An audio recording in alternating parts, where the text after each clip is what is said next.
এই সমাজের প্রতিকূলে চললে, স্রোতের প্রতিকূলে, তবে স্রোতের প্রতিকূলে চলবো মানে কি অন্যায়ের পথ ধরে চলতে আমি বলছি না, ন্যায়ের পথ ধরে।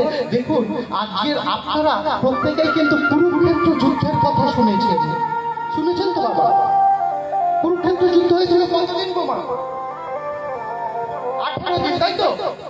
17.5 দিন বা 18 দিন। তা এই যে 17.5 দিন বা 18 দিন কুরুক্ষেত্র যুদ্ধ হয়েছিল, এই যুদ্ধে দুটো পক্ষ ছিল। কোন কোন পক্ষ বাবা? কোন কোন পক্ষ ছিল গো বাবা?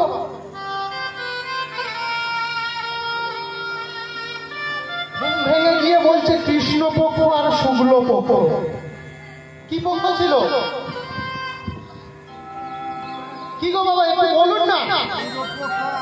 কৌরব পক্ষ, পাণ্ডব পক্ষ। জানি আপনারা আমাদের থেকে অনেক বেশি জানেন, কারণ আমাদের চুল এখনো কালো আছে, আপনাদের কিন্তু সাদা হয়ে গেছে, অর্থাৎ জ্ঞান আপনাদের আছে। হয়তো আমরা এখানে দাঁড়িয়ে আছি, আপনাদের মতো মহৎ মানুষ আমরা কিন্তু না।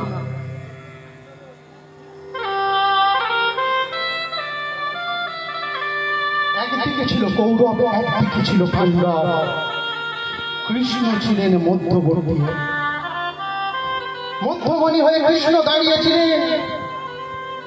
কৃষ্ণ যে কথাগুলো বলেছিলেন কৌরবরাও শুনেছিল, পাণ্ডবরাও শুনেছিল, কিন্তু বিশ্বরূপকে দর্শন করলো। কে দর্শন করলো?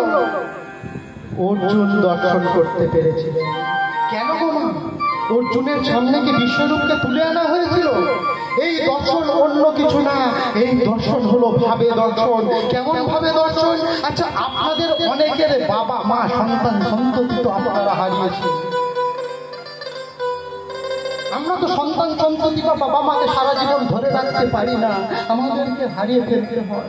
একটা বার ভেবে দেখুন তো, সেই শেষ দিনের সেই শেষ স্মৃতিটা, তার পায়ের চিহ্নটা কেমন ছিল। সেই শ্মশান যাত্রায় যখন নিয়ে গিয়েছি, তার ওপরে শুইয়ে দেওয়া হয়েছিল প্রাণের পিতা প্রাণের মাতাকে বা প্রাণের সন্তান সন্ততিদের। আমাদের শেষ অবস্থা কেমন হয়েছিল একটা বার আপনারা কল্পনা করে দেখুন না। বাবা মাকে তো অনেকদিন আগে হারিয়ে ফেলেছেন, কিন্তু সেই বাবা মার ছবি কি আজও মনে আসে? কি গো মা, আসে?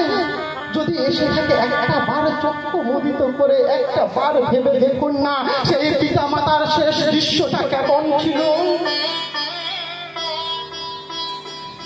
কি হবে গো বাবা?